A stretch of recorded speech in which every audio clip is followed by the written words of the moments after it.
ठीक है। Schrodinger equation देखो हुआ क्या कि इस श्रोडिंगर इक्वेशन को साई एच के ऊपर कैफ है, इस तरह से H cap psi is equal to E Sai.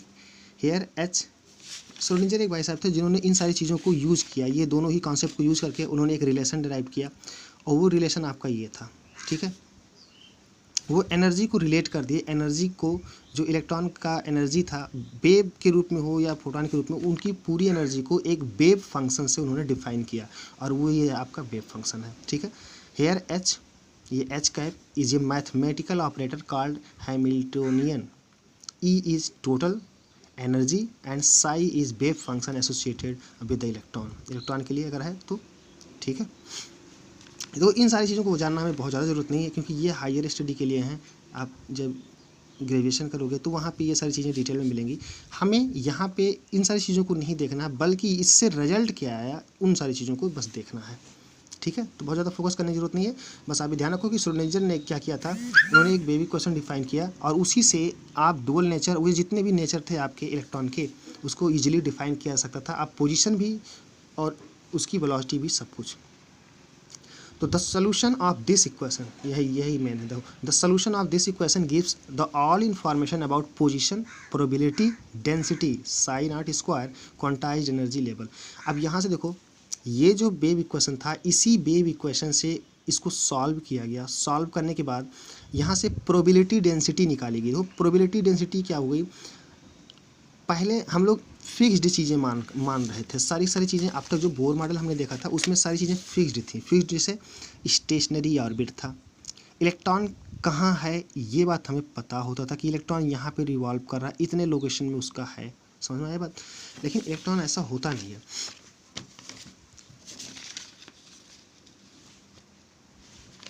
क्या देख रहे थे हम लोग कि अब तक जो बोर में था वो हमें फिक्स्ड था, स्टेशनरी ऑर्बिट था। इलेक्ट्रॉन के पाए जाने का जो जगह था कि इलेक्ट्रॉन यहाँ पाया जाएगा वो फिक्स्ड था, ठीक है।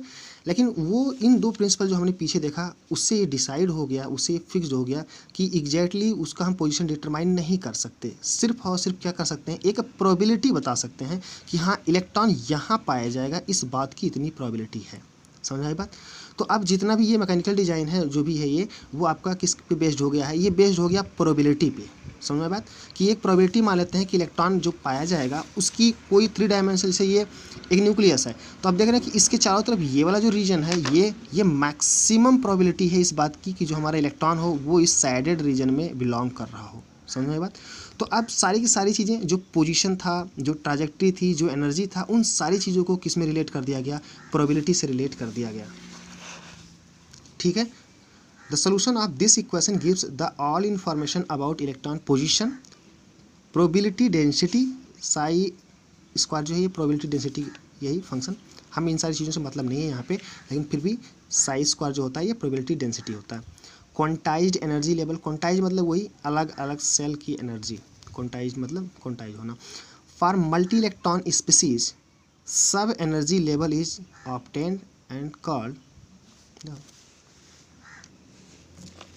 ठीक है। देखो फॉर मल्टी इलेक्ट्रॉन स्पीसीज सब energy level is obtained and called, ये दो कहा यह गया कि जब ये क्वेश्चन को सॉल्व किया गया तो इससे साई नॉट स्क्वायर इसकी वैल्यू निकाली गई, प्रोबेबिलिटी डेंसिटी निकाला गया सबका कि कहाँ कहाँ इलेक्ट्रॉन पाया जाएगा।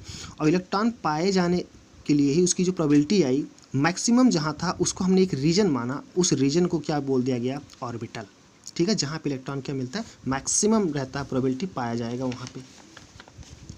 तो अब आगे जो कहानी है, कहानी हमारी ये है कि अब ये सारी चीज़ें हमें याद नहीं रखना, हमें याद क्या रखना है, हमें याद रखना है ये कि इस इक्वेशन से जो सोल्यूशन आया, जो इसको सॉल्व करने के बाद जो रिजल्ट आए वो रिजल्ट आपके सामने है। रिजल्ट क्या है सामने, यहाँ पे देखो। फॉर मल्टी इलेक्ट्रॉन स्पीसीज सब energy level is obtained and called, जितने भी मल्टी इलेक्ट्रॉन स्पीसीज हैं, जो बोर मॉडल था वो तो सिंगल इलेक्ट्रॉन के लिए था ना, लेकिन मल्टी इलेक्ट्रॉन के लिए अगर देखा जाए तो वहाँ पे ढेर सारे सब एनर्जी लेवल इस तरह से डिस्ट्रीब्यूटेड हैं। सब एनर्जी लेवल मतलब एक रीजन मिला यहाँ पे जहाँ इलेक्ट्रॉन पाया जाएगा, फिर यहाँ पे रीजन मिला जहाँ इलेक्ट्रॉन पाया जाएगा, फिर यहाँ मिला रीजन जहाँ इलेक्ट्रॉन पाया जाएगा।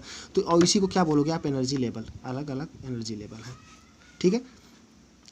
तो principal quantum number obtained and called, principal quantum number, azimuthal quantum number, magnetic quantum number, इन्हीं सारी चीज़ों को,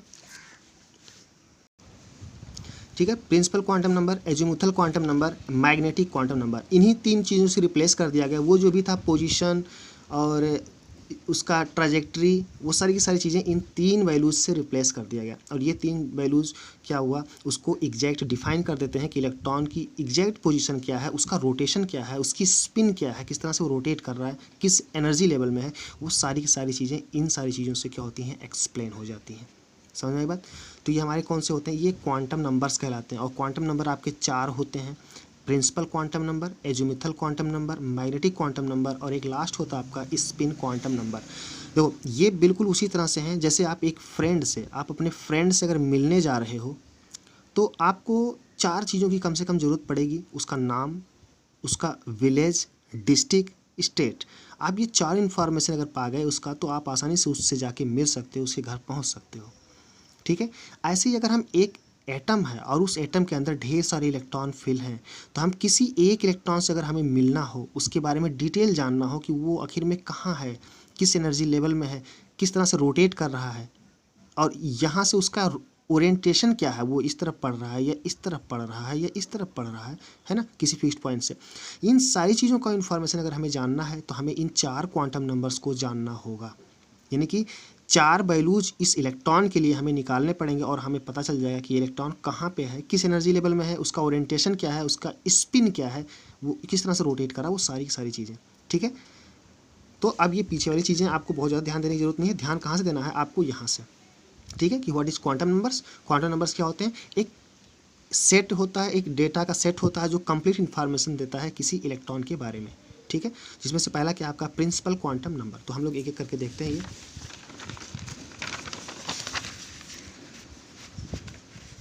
ऑर्बिटल्स एंड क्वांटम नंबर्स। तो ऑर्बिटल्स एंड क्वांटम नंबर्स, ठीक है। A large number of orbitals are possible in an atom and qualitatively these orbitals can be distinguished by their size, shape and orientation। ठीक है, ये size, shape और orientation, इन्हीं 3 चीज़ों को बताने के लिए ये सारी चीज़ें हैं। तो प्रिंसिपल क्वांटम नंबर देखो क्या बताता है हमें। प्रिंसिपल क्वांटम नंबर, जिसे आप स्मॉल n से डिनोट करते हो। Principal quantum number is a positive integer with values of n is equal to 1 2 3, इस तरह से। ये आप देख सकते हो कि ये बस इंटीजर है। ये किसको बताता है, ये बताता है नंबर ऑफ सेल को। जैसे इलेक्ट्रॉन, आपका फर्स्ट सेल के इलेक्ट्रॉन की बात कर रहे हो, आप फर्स्ट सेल के इलेक्ट्रॉन की बात कर रहे हो, या सेकंड सेल के इलेक्ट्रॉन की बात कर रहे हो, या थर्ड सेल के इलेक्ट्रॉन की बात कर रहे हो, है ना। तो ये n की वैल्यू जो है आपका, ये बताता है एनर्जी लेवल। क्या बताता है, एनर्जी लेवल या सेल, किस नंबर ऑफ सेल बताता है, नंबर ऑफ सेल, किस सेल में आपका इलेक्ट्रॉन है। जैसे n इक्वल टू 1 की अगर मैं बात करूँ तो ये रहा। अगर n इक्वल टू 2 की मैं बात करूँ तो ये इस सेल की मैं बात कर रहा हूँ। इस सेल में जितने इलेक्ट्रॉन हैं उन सारे इलेक्ट्रॉनों की बात हो रही है n इक्वल टू 2 के लिए। n इक्वल टू 3 अगर मैं बात कर रहा हूँ तो इस सेल के अंदर जितने भी इलेक्ट्रॉन होंगे उन सब के बारे में बात हो रही है। तो प्रिंसिपल क्वांटम नंबर सिर्फ और सिर्फ हमें किस बात का इन्फॉर्मेशन देता है, ये हमें बताता है एनर्जी लेवल क्या है, यानी कि किस सेल में आपका इलेक्ट्रॉन है, या आप जिस इलेक्ट्रॉन तक पहुँचना चाह रहे हो उस इलेक्ट्रॉन का क्या है, सेल नंबर क्या है। समझ में बात। इसी को हम लोग क्या बोलते हैं, प्रिंसिपल क्वांटम नंबर। ये डायरेक्ट एनर्जी को बताता है।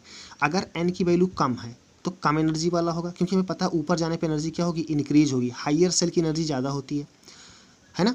तो अगर ये डायरेक्ट हमें क्या बता रहा है, अगर हम यहाँ की बात कर रहे हैं कि इलेक्ट्रॉन n इक्वल टू 2 की बात कर रहे हैं, तो इसका मतलब क्या हुआ कि इलेक्ट्रॉन यहाँ पे है इस वाले में सेल में, और मैं इस वाले सेल के सभी इलेक्ट्रॉनों की बात कर रहा हूँ, तो इसकी एनर्जी की बात कर रहा हूँ। क्यों, क्योंकि इसकी एनर्जी जो है इससे क्या है, ज़्यादा है, और इससे क्या है, कम है ना। तो एक रिलेटिव हमें इंफॉर्मेशन मिल गया एनर्जी के बारे में। तो n डायरेक्ट हमें क्या बताता है, एनर्जी लेवल को बता देता है। ठीक है। It determines the size and to large extent the energy of the orbital. ठीक है।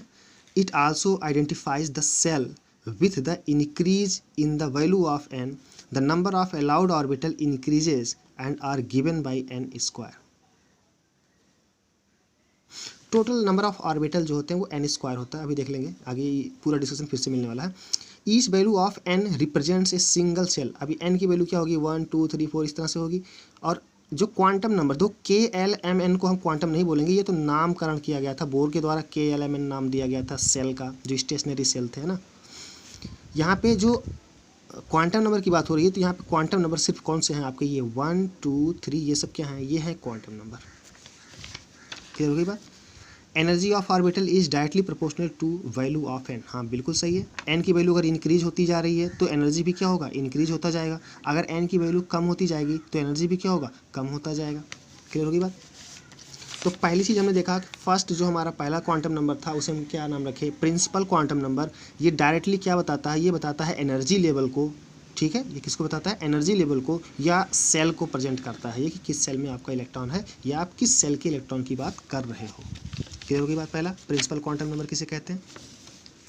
दूसरा आपका है azimuthal quantum number, azimuthal quantum number, जिसे आप एल से डिनोट करते हो, और या इसका और भी नाम है क्या, orbital angular momentum. Orbital angular momentum के नाम से भी कह सकते हो इसे, या सब्सिडरी क्वांटम नंबर भी बोलते हैं इसे, सेकेंडरी जिसे आप बोलते हैं सब्सिडरी क्वांटम नंबर। यानी कि जो एनर्जी आपने डिफाइन किया, ये देखो ये एक सेल हुआ, इस सेल में अब तक तो हम लोगों ने क्या देखा था बोर मॉडल में, कि एक स्टेशनरी सेल है जिसमें इलेक्ट्रॉन रोटेट कर रहे हैं और इस सेल की कुछ ना कुछ एनर्जी है। बात समझ में आ गया। लेकिन अब क्वांटम मैकेनिक्स जो कह रहा है वो ये कह रहा है कि ये जो आपका सेल है, इस सेल में एक चीज़ तो हमने डिफाइन कर लिया, पहले तो ये सेल डिफाइन कर लिया, लेकिन अब इस सेल के अंदर चलते हैं। तो जब इस सेल के अंदर जाते हैं तो देखते हैं कि ये सेल भी क्या है, छोटे छोटे सब सेल में डिवाइड होता है, छोटे छोटे सब सेल में डिवाइड होता है। समझ में बात। और अलग अलग सब सेल की अलग अलग एनर्जी होती है। यानी कि एक छोटा सा सेल जो है वो सब सेल में डिफाइन हुआ है, सब सेल में ब्रेक कर दिया गया है उसे, ठीक है। और हर एक सब सेल की एनर्जी अलग अलग होती है। जैसे अलग अलग सेल की एनर्जी होती है वैसे अलग अलग सब सेल की भी एनर्जी डिफरेंट डिफरेंट होती है। तो किसकी ज़्यादा होगी किसकी कम होगी तो हम लोग देख लेंगे। तो अब दूसरा जो हमारा वैल्यू है वो है एल, जिसे आप क्या बोल रहे हो, एजीमुथल क्वांटम नंबर। ये किसको बताता है, ये सब सेल को बताता है। हमने सेल देख लिया पहले, एन किसको बताता है, सेल को बताता है। एल किसको बता रहा है, सब सेल को बता रहा है। क्योंकि दूसरे में मान लो एक न्यूक्लियस है, 2 इलेक्ट्रॉन है, और फिर सेकंड सेल है जिसमें 8 इलेक्ट्रॉन है। समझ में आई बात। अब इसमें इस जो ये तो 2 हैं तो इसमें सिर्फ एक ही सेल है। इसकी अगर मैं बात करूँ तो इसमें 8 इलेक्ट्रॉन है। अब ये 8 इलेक्ट्रॉन एक ही सेल में है, लेकिन इस सेल के अंदर 2 सब सेल बन जाएंगे और एक सब सेल में 2 इलेक्ट्रॉन होंगे, बाकी एक सब सेल में 6 इलेक्ट्रॉन होते हैं। अब दोनों ही सब सेल जो बनेंगे उनकी एनर्जी अलग अलग होगी। तो कैसे कैसे बनते हैं वो देखते हैं। तो एल हमारा क्या है, सब सेल, या हम कह सकते हैं कि ये सब एनर्जी लेवल को भी बताता है। क्या बताता है, सब एनर्जी लेवल। समझ में आई बात।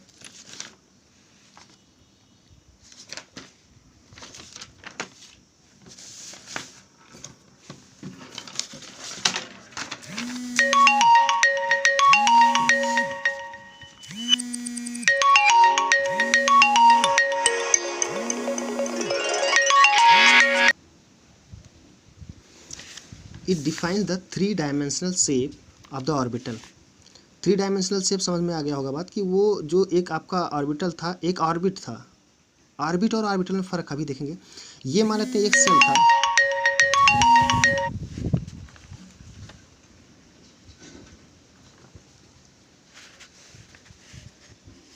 ये एक सेल है, मान लेते हैं अगर ये एक सेल है तो इस सेल में ये 3 डायमेंशनल होगा और इसमें क्या होगा, सब सेल, इस तरह से सब सेल होंगे, छोटे छोटे पार्ट में ये बटा होगा, ठीक है।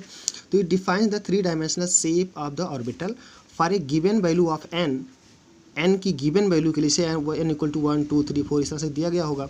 L can have an values, यानी कि जितने भी एन की वैल्यू होगी उतने ही क्या होगी, एल की वैल्यू होगी। कहने मतलब ये है कि आपका जो फर्स्ट सेल है, सेल नंबर फर्स्ट, उसमें एक भी सब सेल नहीं है, इसे ये न्यूक्लियस है। अब देखो ये एक सेल है, ये सेल नंबर कौन सा है, ये है n इज इक्वल टू 1। तो अगर n इक्वल टू 1 है तो इसमें कोई सब सेल नहीं होगा, ये पूरा का पूरा एक ही होगा। लेकिन अगर n इक्वल टू 2 की बात करें तो n इक्वल टू अगर मैं 2 की बात करूँगा तो l की जो होगी 2 वैल्यूज आती हैं, 0 और 1। अभी देखेंगे इसका नामकरण है, ये नाम है सिर्फ। l की 2 वैल्यूज हो गई, मतलब क्या हुआ कि इसमें 2 सब सेल हैं, एक सेल के अंदर